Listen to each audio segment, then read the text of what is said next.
A single dad's torn shoelace destroyed a CEO's $10,000 socks on a crowded subway. She threatened to sue him for everything.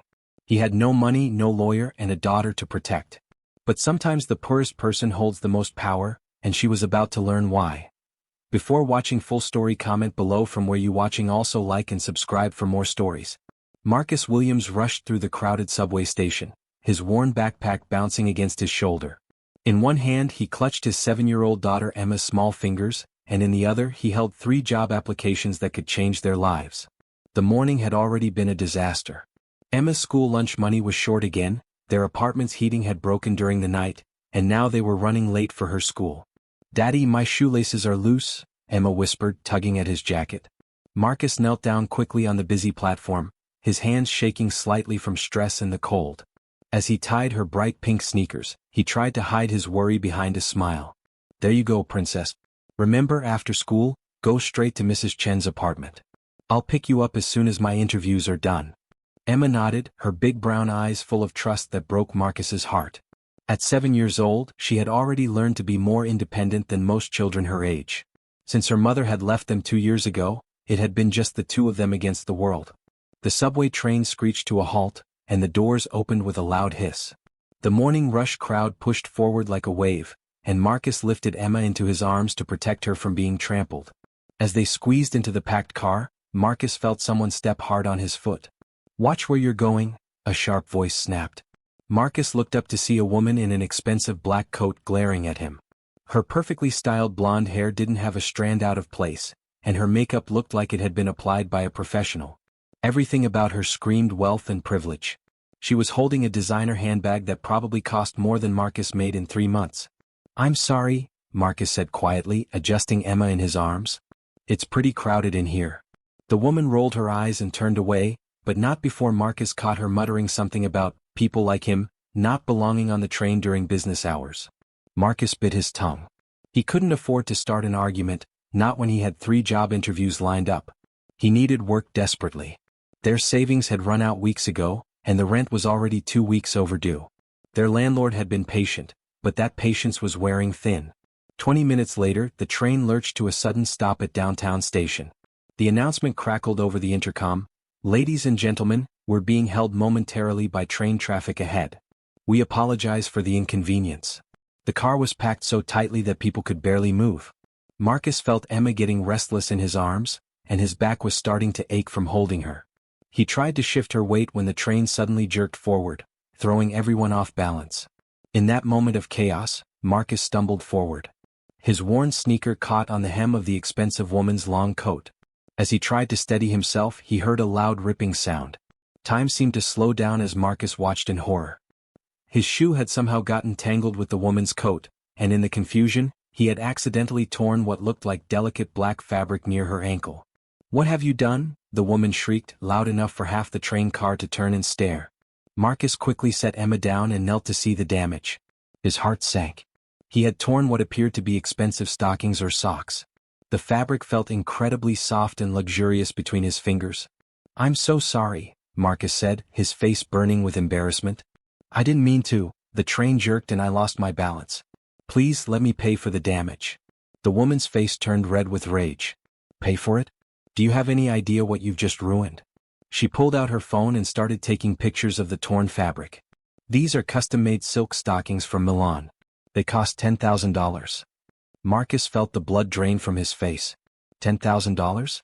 That was more money than he had made in the past 6 months combined. Around them, other passengers were staring, some recording with their phones. 10,000. Marcus whispered, his voice barely audible. "Ma'am, I don't have that kind of money. I'm unemployed. I'm just trying to get to job interviews." "I don't care about your sob story," the woman snapped. "You destroyed my property and you're going to pay for it. What's your name?" "I'm calling my lawyer." Emma tugged at Marcus's jacket, her small voice trembling. "Daddy, what's happening? Why is the lady angry?" Marcus's heart broke seeing the fear in his daughter's eyes. He stood up slowly, trying to keep his voice calm for Emma's sake. "It's okay, sweetheart. Daddy just had a little accident." The woman was now on her phone, speaking loudly to someone about pressing charges and damages. Other passengers were whispering and pointing. Marcus felt humiliated, but more than that, he felt terrified. If this woman really took legal action, it could ruin any chance he had of getting a job. The train finally reached the next station and the woman stormed off, but not before shoving a business card into Marcus's trembling hands. "Victoria Sterling, CEO of Sterling Enterprises," she announced coldly. "You'll be hearing from my lawyers. I hope you have a good attorney because I'm going to make sure you pay for every penny of damage you've caused." As the doors closed and the train continued, Marcus stared at the business card. Sterling Enterprises, he recognized the name. It was one of the biggest companies in the city. Victoria Sterling was probably worth millions, and she was threatening to sue him over torn socks. Emma looked up at him with worried eyes. "Daddy, are we in trouble?" Marcus knelt down and hugged his daughter tightly. "No, princess. Everything's going to be okay. Daddy will figure this out." But inside, Marcus was panicking. He couldn't afford a lawyer. He could barely afford groceries. If Victoria Sterling really decided to pursue this, she could destroy him financially. The irony wasn't lost on him. A woman who could afford $10,000 socks was threatening to sue a man who struggled to buy his daughter's school lunch. The rest of the day passed in a blur of failed job interviews. Marcus couldn't concentrate on any of the questions. His mind kept wandering to Victoria Sterling's threats and the business card burning a hole in his pocket. By evening, he had been rejected from all 3 positions. That night, after Emma had fallen asleep, Marcus sat at their tiny kitchen table with his old laptop. He couldn't stop thinking about Victoria Sterling and her $10,000 socks. Something about the whole situation bothered him beyond just the money. He started researching Sterling Enterprises online. What he found made his stomach turn. Victoria Sterling was indeed a powerful CEO, but her company had a dark reputation. There were dozens of articles about Sterling Enterprises buying up low-income housing properties and evicting families to build luxury developments. One article particularly caught his attention. Sterling Enterprises forces 200 families from affordable housing complex. The photo showed children crying as they were forced to leave their homes. The article mentioned that many of the families had nowhere else to go. Marcus dug deeper. He found lawsuit after lawsuit filed by Victoria Sterling against ordinary people. A janitor who accidentally scratched her car, a waitress who spilled coffee on her dress, a delivery driver who was late with her package. In every case, she had demanded outrageous amounts of money, often forcing people into bankruptcy. "She's a bully," Marcus whispered to himself. "She uses her money and power to destroy people who can't fight back." The more Marcus read, the angrier he became. This wasn't about $10,000 socks. This was about a woman who got pleasure from ruining the lives of people who couldn't defend themselves. She was probably planning to make an example out of him, just like she had done to countless others. Marcus made a decision that night. He wasn't going to let Victoria Sterling destroy his family without a fight. The next morning, Marcus woke up with a sense of purpose he hadn't felt in months. He had spent most of the night researching Victoria Sterling and her company, and he had discovered something interesting. For all her wealth and power, Victoria Sterling had one weakness: her public image. Sterling Enterprises was trying to go public, and they were in the middle of a major PR campaign to improve their reputation. Victoria had been doing interviews, talking about her company's commitment to community service and helping families in need. The hypocrisy was stunning. Marcus realized he had a weapon that Victoria Sterling couldn't buy or intimidate: the truth. He started by reaching out to some of the people Victoria had sued in the past. Many of them were too scared to talk, but a few were willing to share their stories. There was Janet, a single mother who had lost her home after Victoria sued her for accidentally denting her car door. There was Roberto, an elderly man who had been forced into bankruptcy after Victoria claimed he had damaged her property while doing yard work. Each story was heartbreaking, and each one showed the same pattern: Victoria Sterling using her wealth and legal team to bully ordinary people into submission. Marcus also reached out to local journalists. Most of them weren't interested in taking on someone as powerful as Victoria Sterling, but one young reporter named Sarah Chen seemed intrigued by the story. $10,000 for socks? Sarah said during their phone conversation. That's insane. And you're saying she has a pattern of doing this to other people? It's not about the money, Marcus explained. It's about power. She enjoys destroying people who can't fight back. But maybe it's time someone stood up to her. A week later, Marcus received a call from Victoria Sterling's lawyer. They wanted to meet to discuss the matter before filing official charges. Marcus knew this was likely an intimidation tactic, but he agreed to the meeting. He arranged for Emma to stay with Mrs. Chen and took the subway downtown to the gleaming Sterling Enterprises building. The lobby was all marble and gold, with security guards who looked like they belonged in the military. Victoria Sterling's office was on the 40th floor, with floor-to-ceiling windows overlooking the city. She sat behind a massive desk, wearing another expensive outfit, her cold blue eyes fixed on Marcus as he entered. "Mr. Williams," she said without getting up, "I trust you've had time to consider your situation." Marcus sat down across from her, trying to project confidence despite his worn jeans and old jacket. "I have, Miss Sterling. I've been thinking about it a lot." "Good. My lawyer has prepared a settlement agreement. You'll pay for the damaged stockings, plus punitive damages for the inconvenience and emotional distress you've caused. The total comes to $50,000. Marcus nearly choked. "50,000? You said the socks were worth $10,000. Victoria smiled coldly. "The additional $40,000 is for pain and suffering, legal fees, and to ensure you remember this lesson. Sign the agreement, and we can avoid a messy court case that you'll surely lose." "And if I don't sign? Then I'll sue you for everything you're worth, which admittedly isn't much. I'll garnish your wages for the rest of your life. I'll make sure no one in this city will hire you. Your daughter will grow up knowing her father is a failure who couldn't even pay his debts." The threat against Emma made Marcus's blood boil, but he kept his voice steady. "That's an interesting offer, Miss Sterling. But I have a counter-proposal." Victoria raised an eyebrow. "You're hardly in a position to negotiate, Mr. Williams." Marcus pulled out his phone and showed her a screenshot of a news article. "Actually, I think I am. You see, I've been doing some research on you and your company. Did you know that in the past 5 years, you've filed over 200 lawsuits against ordinary people? Janitors, waitresses, construction workers, single mothers, people who couldn't afford to fight back." Victoria's expression didn't change, but Marcus saw her jaw tighten slightly. "I also found out that Sterling Enterprises is trying to go public next month," Marcus continued.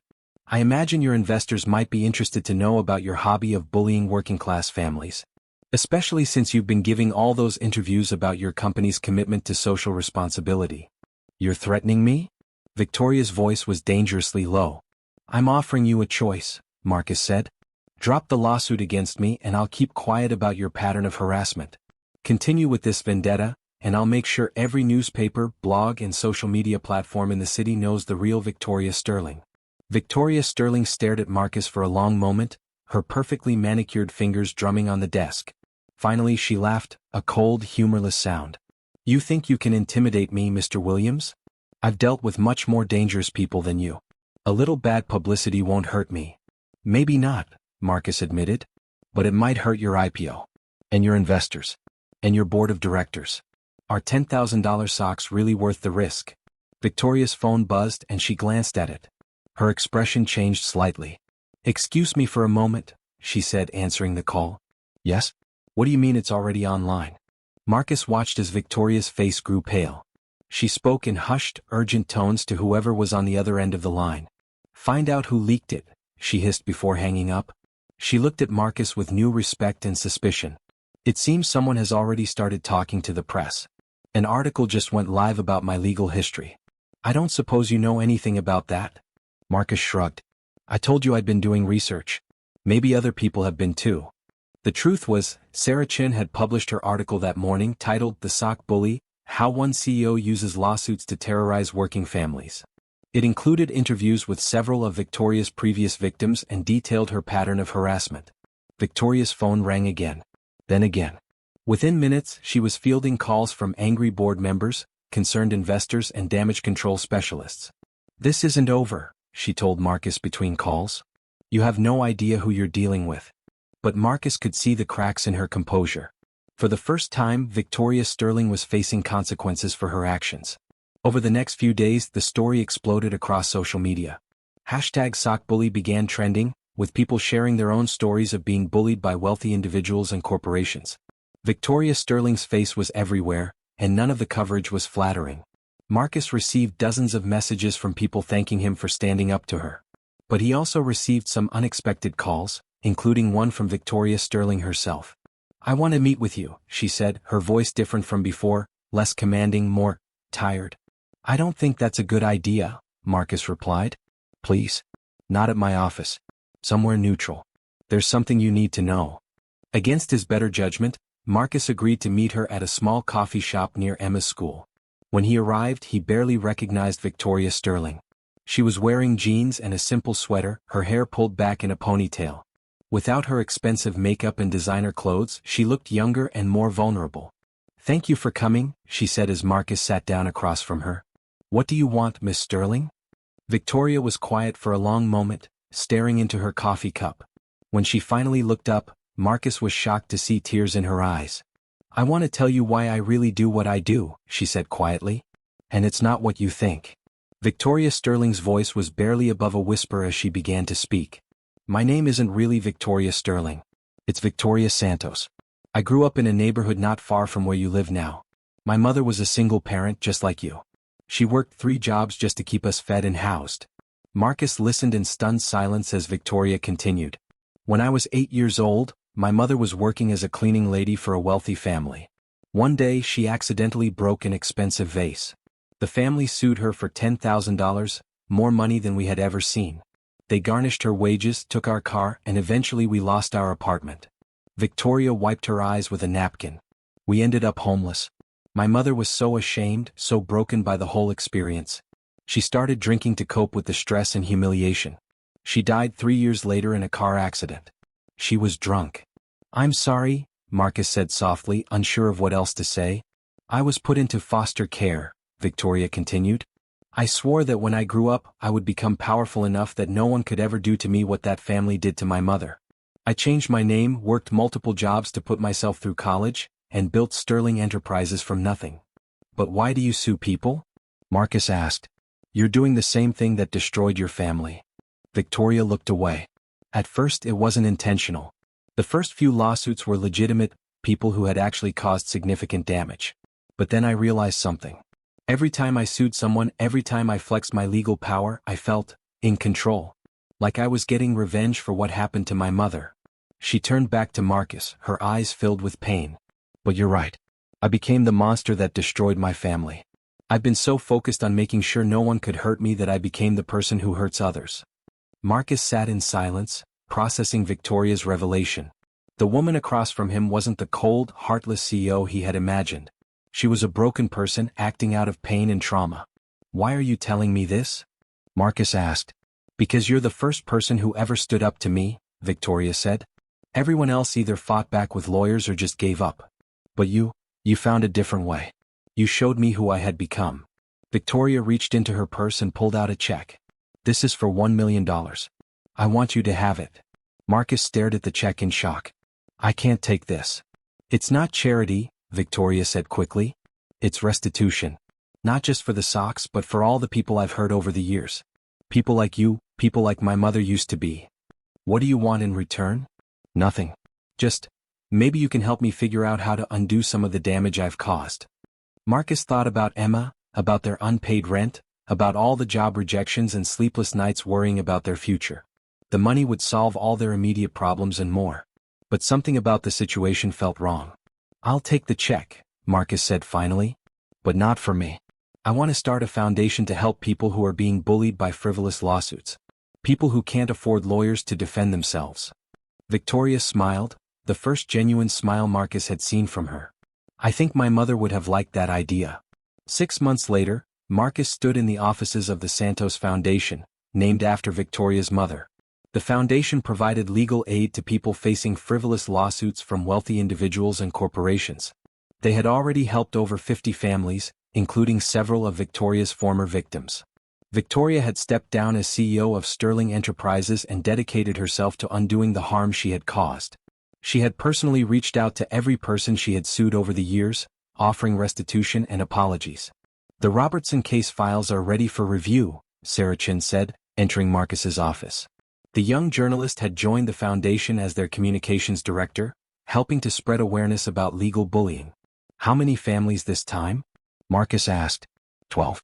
All being sued by a real estate mogul who claims they damaged his properties during eviction proceedings. "Same pattern we've seen before." Marcus nodded.